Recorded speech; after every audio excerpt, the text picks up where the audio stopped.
Okay, now that we have tasks and categories, but we are only showing the tasks here.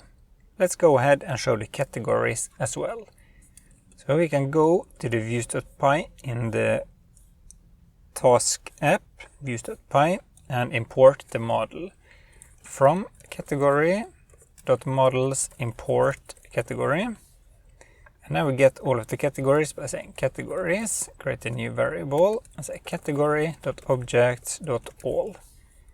And then we need to add this down here to the dictionary or the context, whatever you want to call this.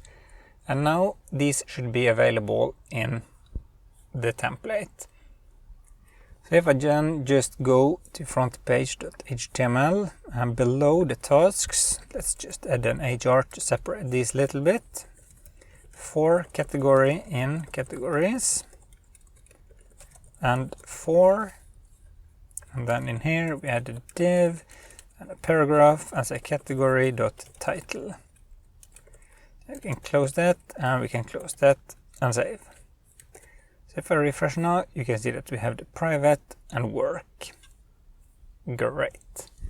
You can see that this actually is sorted alphabetically, but if I add one more now, for example, alerts, and go back and refresh, you can see that the A is at the end, so it should be APW. We can do a little bit more configuration to the models here. In the meta, we can say ordering equals, create a new array, and say name. Remember to add a comma here. Save, go back and refresh. Oops. Ordering refers to non-name. It was not supposed to be name. Title, of course, which is this one. Refresh, and then we have alerts, private, work. So now we have them sorted alphabetically.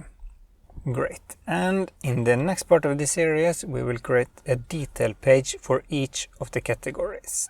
See you in the next video.